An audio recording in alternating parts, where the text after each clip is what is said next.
राम। तो आप लोग कैसे हैं? सालू मिश्रा ऑफिशियल चैनल पर स्वागत करती हूँ। तो आज मैं सुनाऊंगी, बहुत प्यारा है, राम लखन के कजरी गीत। तो जैसा भी लगे कमेंट में बताना, और थोड़ा सा भी अच्छा लग जाए तो हमारा सपोर्ट कर लेना दोस्तों। तो अपने वीडियो को हम आगे बढ़ाते हैं। आज बगिया में आए श्री राम सखी, छोड़ कुल काम सखीना। आज बगिया में आए श्री राम सखी, छोड़ कुल काम सखीना।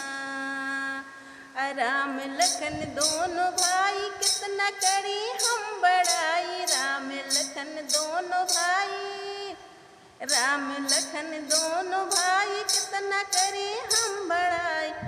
राजा दशरथ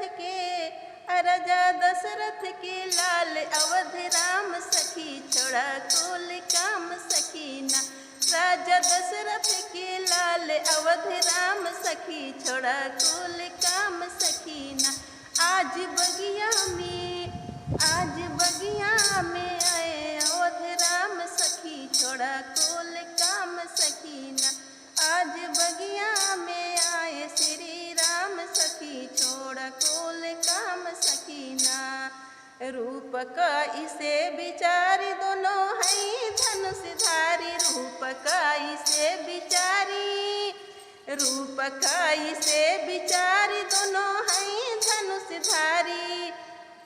राम के रूपवा, राम के आँखिया जैसे तीर के कमान सखी, छोड़ा कुल काम सखीना।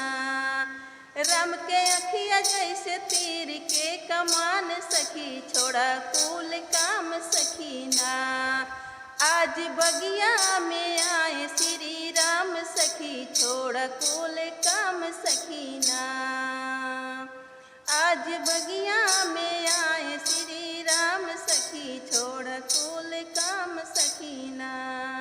सुंदर ऐसन बदेह लागे फूलवा के सेज, सुंदर ऐसन